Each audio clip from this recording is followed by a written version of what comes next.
অনেকদিন ধরেই তোমাকে চিঠি লিখবো ভাবছিলাম, কিছুতেই আর হয়ে উঠছিল না। আজ কোনো একটা ঘটনার নিরিখে তোমাকে চিঠি লিখতে বসলাম। ছেলেবেলায় আমাদের দোতলা ড্রয়িং রুমে তোমার ছবি, জন্মদিনে পেতাম বই, সেখানেও তুমি। বাবার গল্পে তোমারই বীরত্ব, দেখতে দেখতে শুনতে শুনতে ক্রমে আমিও তোমার ভক্ত। বাবা বলতেন ইন্ডিয়ার আর একজন নেতাজি দরকার ছিল। মা গাইতেন বীর সুভাষের মহান দেশ। দাদু বলতেন ছেলেটাকে ওরা শেষ করে দিল।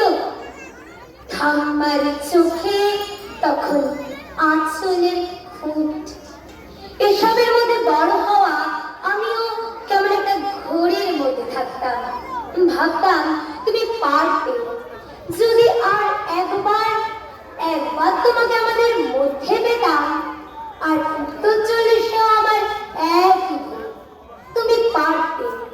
কেননা দেশের মাটিতে দেশপ্রেমের মতো জোরালো একটা ঝাঁকুনি দেবার ক্ষমতা তখন আর কারুর ছিল না। এখনো আছে কি? তোমার হারিয়ে যাওয়ার পর দেশে কত কমিশন বসেছে। ভারতের পূর্ব পশ্চিম উত্তর দক্ষিণে কোন পীর, কোন সন্ত, কোন দয়ালু বৃদ্ধকে দেখে ভুল করেছে সবাই, ছুটে গেছে তুমি মনে করে, কিন্তু ফিরেছে মাথা নেড়ে। তবু তোমাকে পাবার আশায় বুক বেঁধেছে। তুমি তো শুধু বসুবাড়ি নও, গোটা ভারতবর্ষের মণিকোঠার হীরক, যার আলো শুদ্ধতা কালোকে সাদা করতে পারে। এই বিশ্বাসে ভর করে সবাই ভেবেছিল তুমি আসবে, আসবেই, কিন্তু এলে না। কেটে গেল অনেকগুলো বছর, পেরিয়ে এলাম জীবনের অনেক গলি খুঁজে। তুমি এখন বিমানবন্দরের সভা সমিতিতে রিসার্চ ব্যুরোতে, এমনকি ছেলের নামকরণে। শুধু হৃদয়ে যেন তোলা দেয় না। জানো তোমার জন্মদিনটা এখন সবাই ছুটির দিন বলে আয়েশ করে উপভোগ করে। আর ছেলেরা তারা তো দেশ থেকে বিদেশের খবরই বেশি রাখে। আর মেয়েরা তারাও স্বাধীনতার ভেলায় চড়ে হতচকিত। শুধু মাটিটা যেন কাঁদে, সেই কান্না যেন ভূমিকম্প খরায় নিল, বন্যা হয়ে চারিদিকে ভাসিয়ে দেয়। এখনো অভিমান করে শুয়ে থাকবে রেল খুঁজিতে? আজ যখন ঘাড়ের ওপর একে থেকে ফোর্সে বেড়ে নিঃশ্বাস, রক্তে হরি খেলা ধর্মের জিগিরে, তখন শোনো সেই আওয়াজ, আমি সুভাষ বলছি।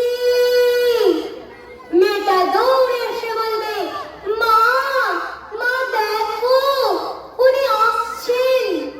পাশের বাড়ির মেসোমশাই ডাকবেন জানলা দিয়ে, বৌমা আমি বলিনি উনি ফিরে আসবেন। খোলা জানালার ধারে দাঁড়াবেন মায়েরা, তাদের ডান হাতে শঙ্খ, মা চোখে জল। নদী হবে উত্তাল, নৌকা বেসামাল, পরাণ মাঝি চেঁচাবে উনি আসতেছেন। সবুজ মাঠে শিশুদের হাতে পতাকার দোলা, উনি আসছেন, উনি আসছেন, উনি ফিরে আসছেন। তোমার হারিয়ে যাওয়া জন্মদিনের ভেতর থেকে উঠে আসুক আর একটা দেশে। আজ স্বাধীনতার ঠিক আগের মুহূর্তে দাঁড়িয়ে তোমাকে আমার এই চিঠি। প্রণাম নিও, ভালো থেকো নেতাজি, নমস্কার।